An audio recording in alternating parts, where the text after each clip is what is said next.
What's going on, guys? I wanted to come over here today to tell you how you're going to be compensated, right? Because I'm baffled that everybody has their panties in a bunch and their drawers. The very first thing I want you to think about, commercial practitioners have practiced real estate with great success without there being a cooperating compensation available. So the first thing that comes to mind for me is you need to befriend commercial practitioners so that they can teach you their strategy for consistently being paid since the history of real estate on commercial deals without there being cooperating compensation per the MLS. And so what I am recommending that my commercial practitioners do is for them to go back through their long list of residential friends, the ones who refer them business. And next week, they do a breakfast roundtable with 5 of their closest residential real estate practitioners in order to teach them how to ensure they're compensated as a buyer agent on a deal, because they've always been compensated.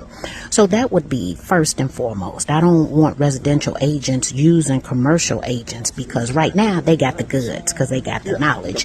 And then once they take their first group of friends out, that once a week they could broaden that. But if you are a commercial practitioner and you want to be compensated for hosting a free webinar on said subject, I can teach you how to do that. Send me an inbox message, because what I think that we have failed to remember is that every last one of us is an independent contractor. We're all entrepreneurs who happen to be members of a trade organization. And I don't understand how we don't know how to get paid. And more importantly, if you don't know how to communicate your value and negotiate your compensation, I wouldn't hire you either. I would not hire you to do anything for me if you can't demonstrate your value as an independent contractor, meaning that you are gainfully self-employed. What do I need you for? I don't. So, one way for you to be compensated today is to reach out to that commercial broker. And what I'm telling commercial brokers, don't start filling a million calls from us. Take your preferred residential agents out to breakfast and teach them, put them up on game.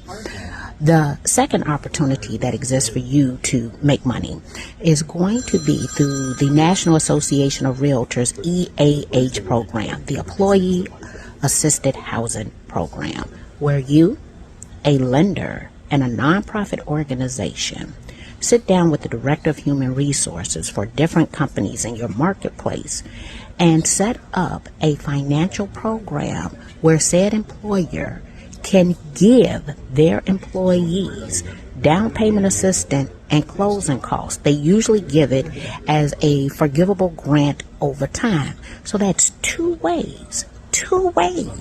And you over here on the internet acting a fool, showing out because you don't know how to demonstrate your value. You don't know how to negotiate your worth, and you're not concentrating on the solutions. Concentrate on solutions, not on the problem. Some of us aren't going anywhere because we understand our value. We know how to put a deal together. We know how to negotiate. Definitely, you want to take the ABR course. As a result of the ABR course, I earned $240,000 in gross closed income, right? Did $12 million within 12 months of earning the ABR. I want you to look at the SRS. I'm going to tell you why you should look at the SRS. Adorna Carroll taught me a decade ago that what happened a week ago was coming. I've been prepared for no cooperating compensation to be offered per the MLS for a decade. Okay, so if she dropped that one nugget on me a decade ago, can you imagine what you can learn from the curriculum in which she created? That would be number 2. The next thing is take the RENE course. It is the Real Estate Negotiation Expert course through the REBI, the Real Estate Business Institute. you're not going to navigate this looking for the cliff notes. If you're that agent who does not believe that you need to learn something new, acquire a new skill set is part of the process. And so I'm actually upset by all of the whining, the crying, the negativity, because I know that there are solutions to our problems. But you're going to have to invest in education. And the Cliff Note version of the education is not going to work. Act like you're handling a person's biggest transaction and the knowledge that you need to have. Now, let me say this. As a realtor, I'm glad that we're going to have potentially fewer agents. But as an avid volunteer, I'm not, because I understand that 20% of agents do 80% of the business. That means that we have 80% dead weight. Just want you to know that. However, they actually help to reduce the cost to offset our operating expenses for everybody else when they have to pay dues, when they pay the MLS. So I'm clear, when we have warm paying bodies, right, that is a benefit to the organizations in which I serve. So guys, I'm going to come with some more tips. I'm just getting started, because what we're going to do is be compensated when we demonstrate value and we provide a service.